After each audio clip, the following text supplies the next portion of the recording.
obstruction.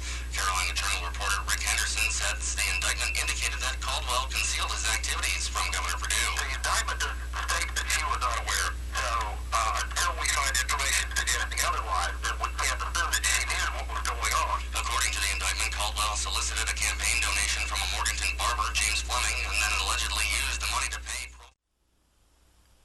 The cassette master left a comment on my 1924 Atwater Kent Model 10 radio, and he was wondering what the sound quality would be if I would hook that up to a modern amplifier and speaker system. So I thought, well, that's rather interesting. So I decided, well, rather than hook it up to a sound source, to get a better idea of what it would sound like, I would capture it to a computer. And also, we could listen to it through the horn speaker. And this is the setup that I came up with. This is a diagram of an Atwater Kent Model 10. And I put a audio transformer in series with the horn speaker, and the output of the transformer goes to the computer.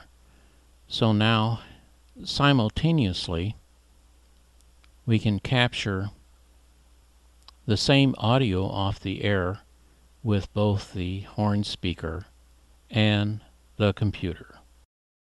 Final aviation for a flight taken by Perdue when she was a candidate in 2007. Meanwhile, Governor Perdue says the state needs to eliminate hundreds of outdated rules. Josh Ellis has more. Perdue has sent state lawmakers a list of 900 rules and regulations she wants repealed immediately. The governor says there's too many rules that complicate the lives of North Carolinians and businesses every day. And while many of the rules originally came from executive agencies, Perdue says it makes more sense to let the General Assembly fix the problem. The process is laborious, that's the point. And I didn't want to send over 900 rules and have to fight and spend energy around them for a year and a half. The governor also wants lawmakers to revisit the state's rulemaking process. Josh Ellis, State Capitol. The commander of U.S. Special Forces Operations says his elite troops are showing signs of strain after nearly 10 years at war in Iraq and Afghanistan. He says the number of Special Operations forces has doubled over the last 9 years, but the total of those deployed overseas has quadrupled.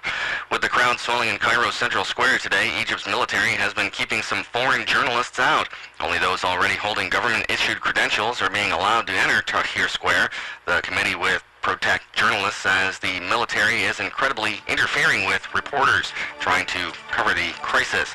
Protesters are demanding President Hosni Mubarak step down. You're listening to the North Carolina News Network.